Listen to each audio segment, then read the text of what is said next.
বর্তমান সময়ে দেখতে পেলাম আমাদের দেশের একটা রাজনৈতিক দল যাদেরকে নিষেধ করা হয়েছিল, আমার মুসলমান ভাইয়েরা বোঝার জন্য বলি, কোনো রাজনীতির কথা বলার জন্য নয়, আমি একটা নমুনা দেই। ওই রাজনৈতিক দলের যিনি প্রধান আমির, তিনি কি বললেন যে আজকে থেকে আমাদের কারো সাথে কোনো শত্রুতা নাই, সবাইকে আমরা ক্ষমা করে দিলাম। বলে নাই? বলে নাই? তার কথাগুলো শুনলে জ্ঞান বাড়ে, নিজের পরিবর্তন হয়। কি বলে?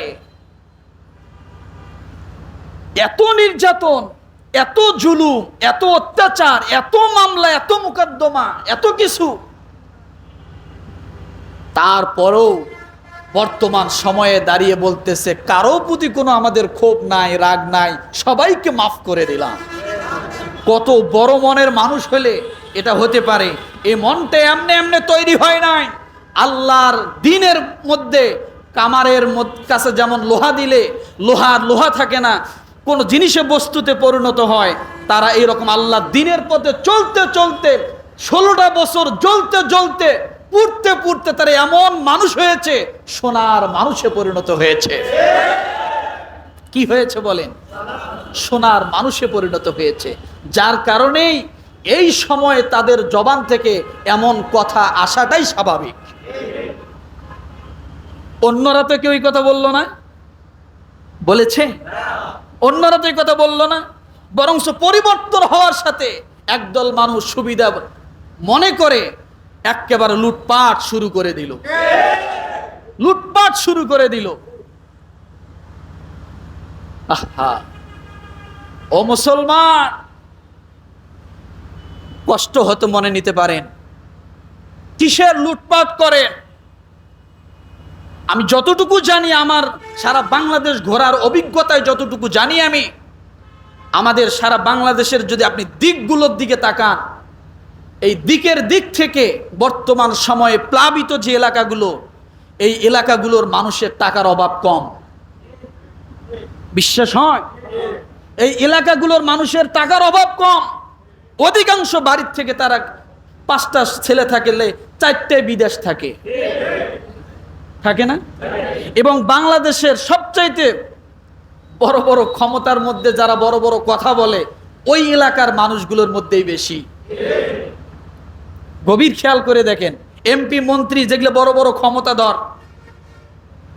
বড় বড় কথা বলতো, এটা ওই এলাকার মানুষগুলোর মধ্যে বেশি।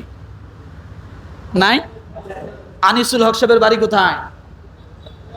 ব্রাহ্মণবাড়িয়া। কাদের সাহেবের বাড়ি কোথায়? হ্যাঁ, এবারে হিসাব করে দেখেন, বড় বড় কথা যারা কত, এদের বাড়ি হলো ওইদিকে।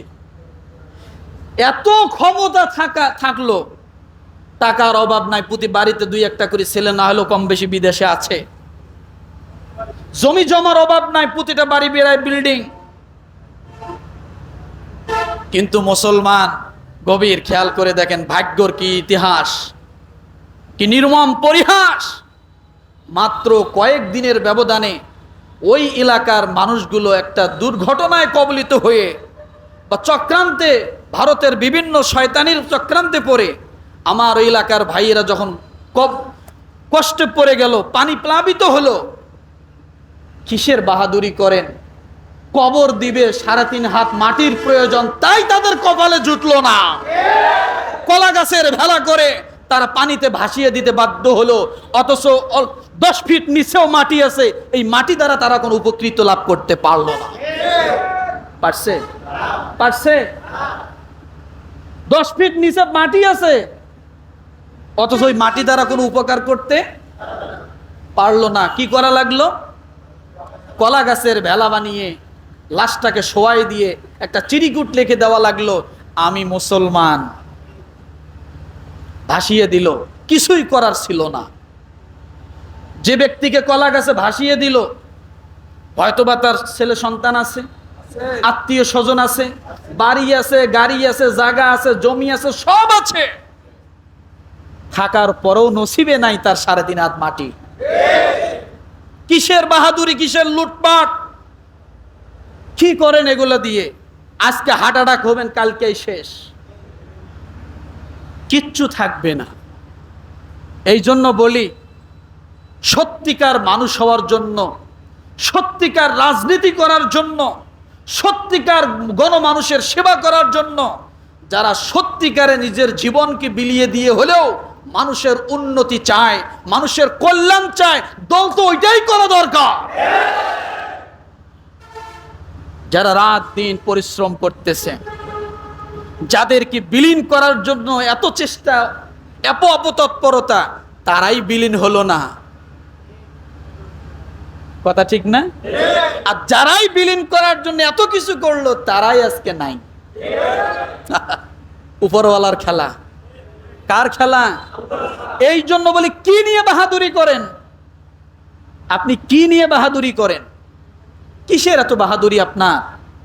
আপনি আজকে মরে যান, আপনার জন্য 3 টুকরা কাপড় ছাড়া কিছু নাই। আছে? আছে? মাত্র 3 টুকরা কাপড় ছাড়া আপনার কিছু নাই। আপনি কি নিয়ে বাহাদুরি করেন? কিসের ক্ষমতা? আজকে দেখেন, এই সমস্ত এলাকা যে প্লাবিত হলো, কত হাজার হাজার কোটি টাকার মালিক সেখানে আছে। কম বেশি তারা তো আগে ভালো চলতো, ভালো খাইতো। আজকে তাদের সাহায্যের জন্য সাধারণ মানুষের কাছ থেকে কিছু সহযোগিতা চাওয়া হচ্ছে। কেন? আল্লাহ সব পরিবর্তন করে দিতে পারে, সময়ের ব্যাপার। আজকে রাজা, কালকের ফকির। আজকে রাজা, কালকের ফকির। একজন স্ট্যাটাসে বলেছে যে 16 বছর দলে না থাকিয়াও, হাজারো নির্যাতন জুলুম সহ্য করেও 16 বছর টিকে আছি। আর যারা দলে ছিল তারা দল থেকে সরে যাওয়ার পরে 1 ঘন্টাও টিকতে পারলো না। এই কথাগুলো আসলে কিছু সময় শেখার জন্য, যে এই কথাটা কত বড়। 16 বছর যুদ্ধ করে টিকে আছে, ক্ষমতা শেষ, 1 ঘন্টাও মাঠে নাই। এটাই দুনিয়া ভাই। কি নিয়ে বাহাদুরি করি আমরা? করা যাবে? তাহলে মাটি আছে কিন্তু কপালে নাই। কথা ঠিক না? খাবার রেডি, ভাগ্যে নাই। এইটাই দুনিয়া। তাহলে বাড়াবাড়ি করব? শিক্ষা নিন। শিক্ষার কিন্তু শেষ নেই, যুগ যুগ ধরে শিক্ষা চলে আসছে।